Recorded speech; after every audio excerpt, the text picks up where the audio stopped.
So recently I read an article about independent developers who work on remastering old games, to give them to basically a new audience. Now, that leads me to the question of this video: if you could remaster or remake any game, which one would you choose? And I'm going to put in a little bit of a rule there.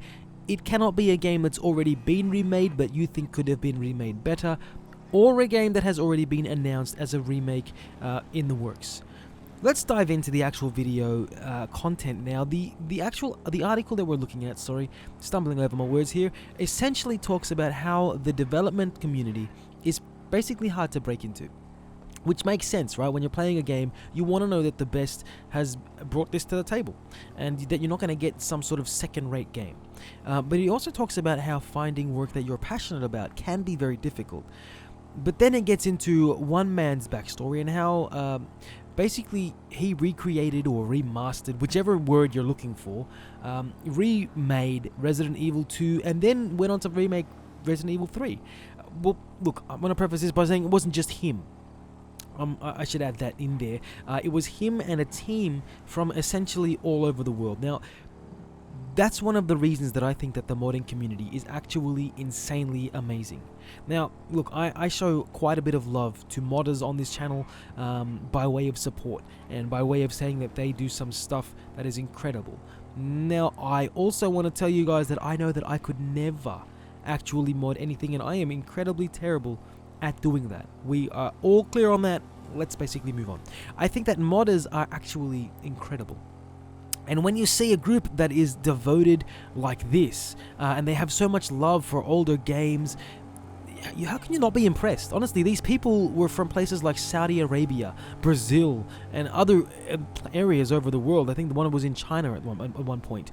And they were working together on Discord, sharing what they'd done, compiling, devoting hours upon hours of work, of time, of passion, trying to make a faithful remake of the Resident Evil 2 video game. And that's not all that they did, right? They were also able to remake Resident Evil 3 Nemesis. Now, I have a little bit of footage to show you on this game, but I will just say that this is from the people that created it. So it's not my footage, and I will link down below as well where you can watch the whole video that they have, because I'm not going to put all of their stuff in here. That's not really fair to them, right? So definitely go down below. If you like what you're seeing, go down below and check out the links to basically both of... There's a couple of the developers that have uploaded stuff on here as well.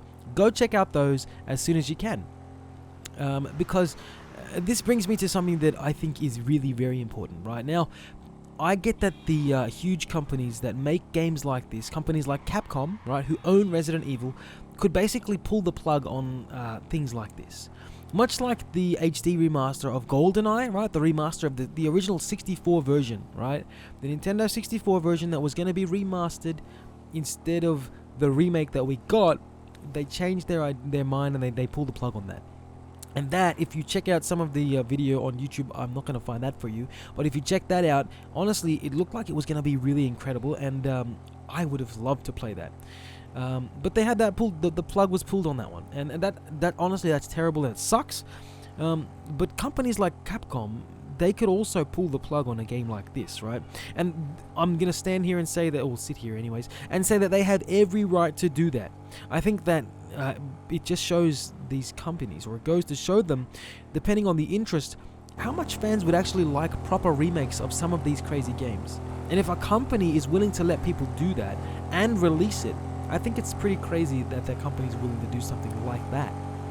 Now, Capcom themselves are a pretty huge company, right? They make a ton of money per year from basically everything gaming related. They're doing well. Let's not argue about that.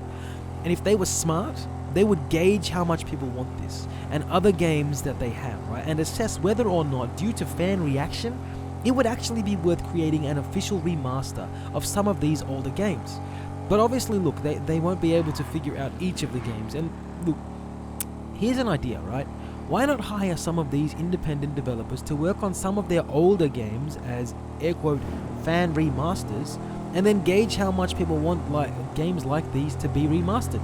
I think that would be pretty insane if they were to do that, and it would actually allow them to maybe even make, a little bit of extra profit while doing some good will while doing some goodwill, right? Sorry, and hiring these indie developers to work on something that they're passionate about.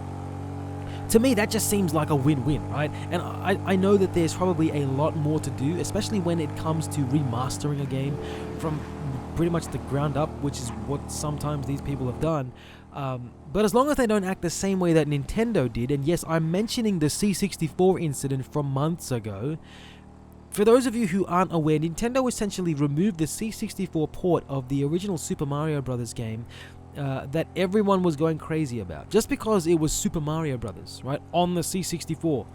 And the truth is, fans were really, really loving it, and the creator wasn't even making profit from that game. It was purely fan-created, purely fan-funded, purely fan everything. The dude who made the thing, it was all him or her. I'm not sure if it was a boy or a girl, but it was all them. That person made it with love and just wanted to see it on the C64. And yet Nintendo still decides to be basically bullies.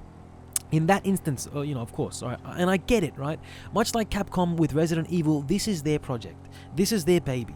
And if they want to pull the plug, they're perfectly within reason to do so. But in a case like that, where the mere existence of a port of a game for a console that doesn't belong to you, a game that wasn't giving anybody cash, was reason enough to pull the plug on it, that's to me, that's just like a bit of a cheap shot, Nintendo. So personally, I hope that Capcom allows for the production and release of the fan remake of Resident Evil 3, and I hope that it does well. And look, I don't know if it's been announced, but I hope that Capcom realizes that they could make a boatload of money off of that game if they remake it as well, as an official remake. Would I personally buy a copy? Probably not. I'm not going to lie to you, right? I will try it. I still want to get Resident Evil 2, the official remake, but I'm not sure if it's something that I would actually, purchase.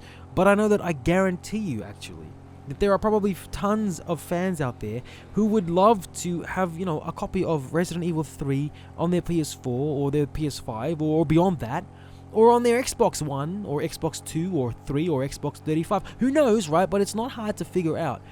Even if it were a collector's edition, it would be crazy and it would sell like hotcakes. 100%, I'm telling you right now, that's how it would go. Anyways, look, that is just me and my perspective on this matter. So I don't want to keep you guys for too long. Let me know what you think.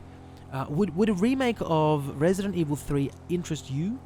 Or should companies like Capcom focus on what's ahead and not look back and try and milk the past?